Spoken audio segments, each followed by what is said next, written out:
Question number 9 को समझते हैं। ये भी बिल्कुल क्वेश्चन नंबर 8 के जैसा ही है। क्वेश्चन को पढ़ते हैं। A can do a piece of work in 14 days while B can do it in 21 days. A can do a piece of work in 14 days. A किसी एक काम को 14 दिन में कर सकता है, जबकि B can do it in 21 days, जबकि बी इसी कमवा को 21 दिन में कर सकता है। ए और बी का किसी एक काम को कार्य करने की क्षमता बता दिया है। ठीक है। अब कह रहा है कि दे बिगिन टुगेदर, वो दोनों साथ साथ शुरू किए, and work at it for 6 days, और वो लोग इस काम को 6 दिन तक किए।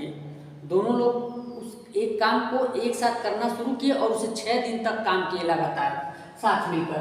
देन ए फेल इन, तब तक ए बीमार पड़ गया, and B had to complete the remaining work, B को पूरा करना पड़ा द रिमेनिंग वर्क, उस काम को एलोन मैंने अकेले, बी को उस काम को बचे हुए काम को अकेले ही पूरा करना पड़ा। तो in how many days was the work completed, कितने दिनों में उस काम को पूरा कर दिया गया। 6 दिन तो लोग दोनों मिलकर काम किए, तो दोनों का पता चल जा रहा है, और बचे हुए काम को बी अकेले कर रहा है, तो कितने दिन में कर रहा है वही पता लगा कि 6 दिन ये है और 6 दिन ये जोड़ देंगे, यही है। तो अब वही है क्वेश्चन नंबर 8 के जैसा ही, कोई ये काम है, इस काम को ए और बी मिल करके 6 दिन तक किए, 6 दिन तक करेंगे, ज़्यादा काम हुआ कि नहीं, इतना काम ये कर दिए। अब ये बचा हुआ काम है, इस बचे हुए काम को अब 6 दिन के बाद से बी करना चालू करेगा अकेले, तो बी इसे कितने दिन में कंप्लीट कर देगा।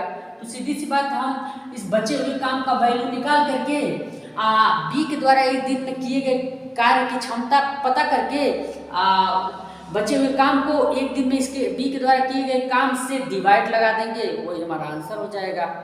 ठीक है। अब ये सब करेंगे कैसे, देखते हैं। अब पहले तो जो दिया है वो लिख लेंगे। A can do a work in 14 days and B can do a work in 21 days. ये जो दिया है गिवन, इसको लिख लेंगे। उसके बाद उनके एक एक दिन की कार्य की क्षमता लिखेंगे। Work done by A in 1 day, क्या लिखेंगे? Work done by A in 1 day 1/14। Clear. अब बी की क्षमता निकालेंगे एक दिन में किए गए कार्य का। हाँ, तो work done by be in 1 day 1/21। Clear. अब इन दोनों के द्वारा एक दिन में किए गए कार्य की क्षमता ये भी निकालेंगे, क्योंकि दोनों 6 दिन मिलकर काम किए हैं। तो work done by A plus be in 1 day क्या होगा? 1/14 प्लस 1/21 क्या हो जाएगा?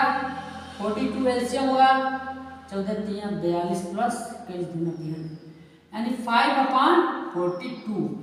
ये ए और बी के द्वारा एक दिन में किया गया कार्य। तो work done by A plus be in 6 days, 6 दिन तो काम किया ना, इन 6 डेज। ए और बी के द्वारा 6 दिन में किया गया कार्य 5/42 मल्टीप्लाई 6 कर देंगे, हाँ 7 आएगा, यानी 5/7। ए और बी मिलकर के 6 दिन में इस काम का इतना हिस्सा काम कर देंगे, यानी कि ये जो काम है, इस काम को 6 दिन में किया गया, तो इसकी वैल्यू क्या आ गई? 5/7 आ गई। क्लियर। हमने इस किए हुए कार्य का वैल्यू 5/7 निकाल दिया। अब ये रिमेनिंग वर्क है, बचा हुआ काम, इसकी वैल्यू कैसे निकालेंगे? अब रिमेनिंग वर्क निकालेंगे।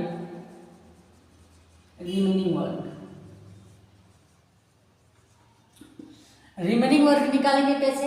तो ये बचा हुआ काम हमारा कैसे निकालेंगे? ये टोटल काम का वैल्यू क्या माना जाता है? 1, और इस 1 में इतना काम हमने कर दिया है, यानी 5/7। इसको माइनस करेंगे ना, माइनस करेंगे हम, तो 1 में से 5/7 को माइनस करेंगे तो 7 माइनस 5 यानी 2/7। ये हमारा रिमेनिंग वर्क निकल के आ गया।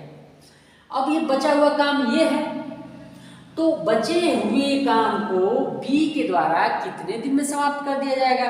तो बी का एक दिन में किया गया कार्य इतना, बचा हुआ कार्य इतना। तो तरीका क्या है? डिवाइड लगाते हैं ना, एक दिन के किए हुए, एक दिन में समाप्त किए गए कार्य से बचे हुए काम को डिवाइड लगाएंगे।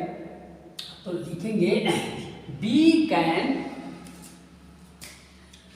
क्या टाइम ऐसे लिख सकते हैं, time taken by B the remaining work. क्या लिखेंगे? Time taken by B the remaining work. B के द्वारा बचे हुए काम को बी के द्वारा कितने दिन में समाप्त किया गया, ये चीज हो गया। ठीक है ना? तो क्या होगा? बचा हुआ काम क्या है? 2/7 और बी का एक दिन में डिवाइड लगाएंगे, एक दिन की कार्यक्षमता 1/21। इसको सॉल्व करेंगे 2/7, इसको मल्टीप्लाइंग चेंज करके 21/1 कर देंगे। 3 7 बचेगा क्या? 6 आएगा। तो बी अकेले इस बचे हुए काम को 6 दिन में करेंगे और दोनों मिलकर के 6 दिन में काम किए थे, दोनों मिलके 6 दिन में काम किए थे। तो क्या हो जाएगा? टोटल डेज इक्वल टू क्या होगा? 6 + 6 इक्वल टू 12 डेज। ये हमारा आंसर हो गया। समझ में आया कि नहीं आया? ये हमारा लगाने का तरीका होगा, इसे लगेगा। ठीक।